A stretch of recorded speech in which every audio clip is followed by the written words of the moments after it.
I get buried alive for a living. Something else is down there. You ever wonder how those funeral homes stay open?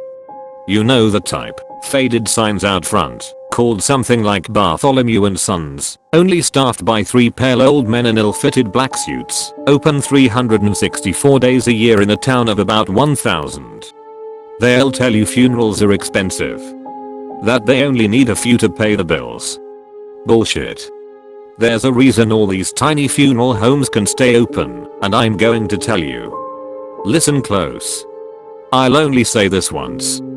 They call themselves the next of kin, and I'd say they have a hand in around 75% of funeral homes across the USA, Canada and the UK, whether that's franchising, operating or major shareholders in. For every backwater funeral home you see, that'll spin some tale about how they're self-made and family owned. There are hundreds of backroom meetings, money changing hands, men and women coming at strange times of the night to deliver coffins, crucifixes, embalming fluid. In short, they're everywhere. Secrecy is preferred. No one wants their loved one's funeral run by a multinational corporation. I'm telling you this for a good reason, because the job that I do only makes sense if you understand the broader context. You might not know about the next of kin, but Wall Street does, and a lot of important people have invested a lot of money in the corporation. They have a reputation to uphold. And so, if any scandals are wrapped around the world of funerals, coffins, you name it, their shares tank. All it takes is one horror story. One mother slips into a coma, gets identified as dead, then bitterly claws their way out the coffin and to the surface. Imagine the headlines. Imagine all that shaky handled footage going viral. So that's my job. They bury me in a coffin and give me 2 hours to get out. I'm like a crash dummy, but for coffins. Anytime a new model comes out, it's my job to, well, take it for a spin. But the past few burials, something has felt wrong. It started with a model they called the Knock, Veneer 225. It seems standard procedure to start. I have my usual equipment, a lighter, a help button, a hairpin. I insist on finishing my cigarette as I'm sat in the coffin, as the mechanical arm slowly moves it over the hole. Jake calls me an asshole, tells me that it'll kill me. I look at the coffin, we both grin. Then, as per usual, I lie down, getting myself comfortable, and wait. It takes about 10 minutes all in all, the lid, the earth heaped on top.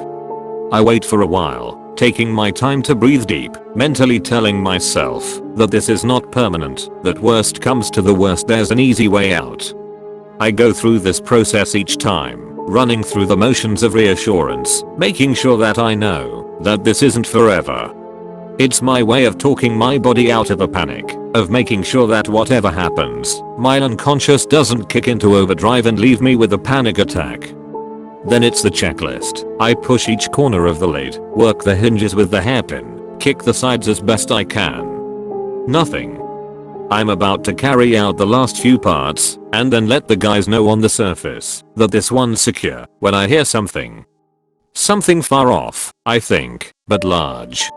You get used to the noises down here pretty quick. Rats, moles, huge beetles, mice.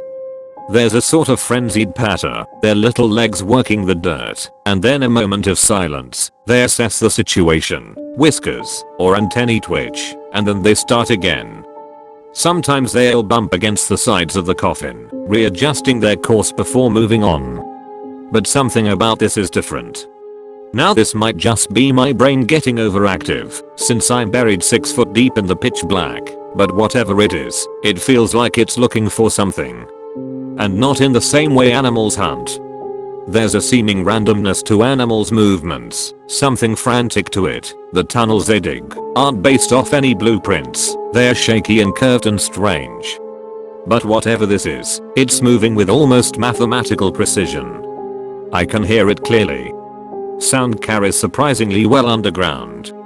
There is a shift, and then 4 scrapes, as if whatever this thing is moving to a new location, and extending in several directions before moving. As if it's intelligent, plotting a route. Looking for something. I've still got things to do. The knee test, the thump, hinge lock, but whatever it is seems to be getting closer. And it's big. Bigger than a rabbit or a rat. You can tell by the sound of the earth shifting around it, like rainfall, rocks and dirt pouring into new space. I press the button. From the moment you press the button until the moment you're taken up, there are about 10 minutes. For the digger to move all that dirt and the arm to pick you up, you've got to brace yourself for the reality that you will not see daylight, no matter how much you want, no matter how close you are to losing it, for 10 minutes. That's what they tell you. Have your panic attack once you're out, they say. Don't have it on company time. And so that's how long I have to wait, hearing this strange precise creature move around in the earth near me, shifting, searching. When they find me, I'm covered in sweat and have to take a moment to breathe once I'm out. Jake says I look like I've seen a ghost. I tell him to go fuck himself. Knock, veneer 229. There it is again. Even though we are miles from the last burial site. That scratching, the clawing, the seeming thought behind it all. It makes its way towards me, I'm sure. And I swear that this time I can almost hear its fingers. That's what I'm sure they are. Long desperate fingers. Knock, policy. 23. I'm spending less and less time underground now. I run through the checklist as quickly as possible. I've still got to go down. I have rent to pay, medical bills, debts. Even before I'm done I press the button, desperate to get out. The air in the coffins becomes stifling and too hot, and I swear that whatever that thing is, it's looking for me. Nothing else makes a noise when it's around. As if they are scared. As they've already run away. And it's working its way through the tightly packed earth, through the silt and the shit and the roots. It's taking its time. It's in no rush. Time works differently underground. Knock, wood 127A. This time I'm not quite fast enough. I don't hear it for a while once I'm down, but that doesn't do much to relax me. The coffin's a little smaller than I'm used to, and I feel my neck twinge, the beginnings of a cramp. I'm trying to work into a position where my knees can be used to lever the bottom half of the lid off when I hear it. That shift, the sound of multiple fingers working their way through soil. It's been waiting. It's adapted. Changed tactics. Instead of just aimlessly moving around, it's waited at the place it left off for what must be days on end for me to be dropped back in. It starts moving again, and this time it's so close I swear to God I can hear it fucking breathing. These wet and ragged breaths that somehow echo from the material of the coffin. So they are all around me, filling up every single inch of air with the sound. I'm hammering the button now, hoping that the more I press it the more that the people on the surface will realize that this is serious, that something's wrong, but I've no way of knowing. Then another noise echoes in the dark. It's not just the shifting of soil, but a tap. One at first. It waits. Studying my response. Then 3, in a slow and certain succession tap, tap, tap.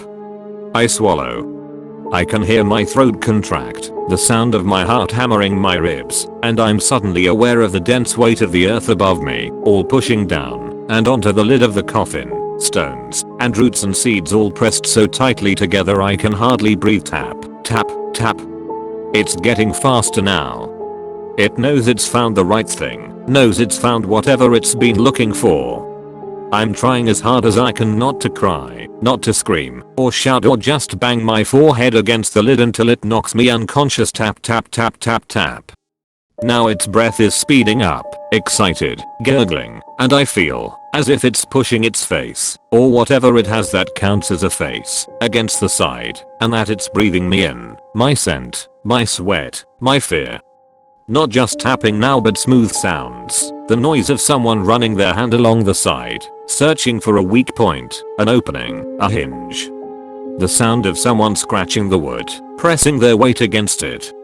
In between the movements, there's something stranger, a faint, whispered melody. It's haunting, lilting, reminding me of the nursery rhymes my mother used to sing, soft and sad and beautiful.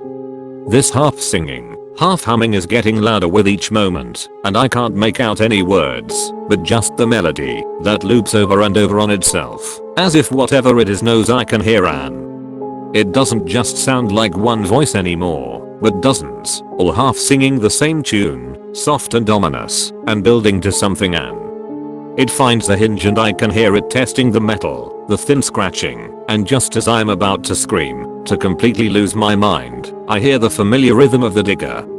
They're here. They find my face wet with tears, shaking. Jesus, Jake says, what the fuck happened? He offers me water. My hands are shaking too much to drink it, I shake my head. I see his eyes go wide, and I turn around. The side of the coffin facing us is covered in deep scratch marks that have stripped the varnish from the wood and left pale stripes. But that's not what makes me feel as if I'm going to be sick. No, it's what the scratch marks say. They're carved into the wood of the coffin. The dead don't sleep. We only dream.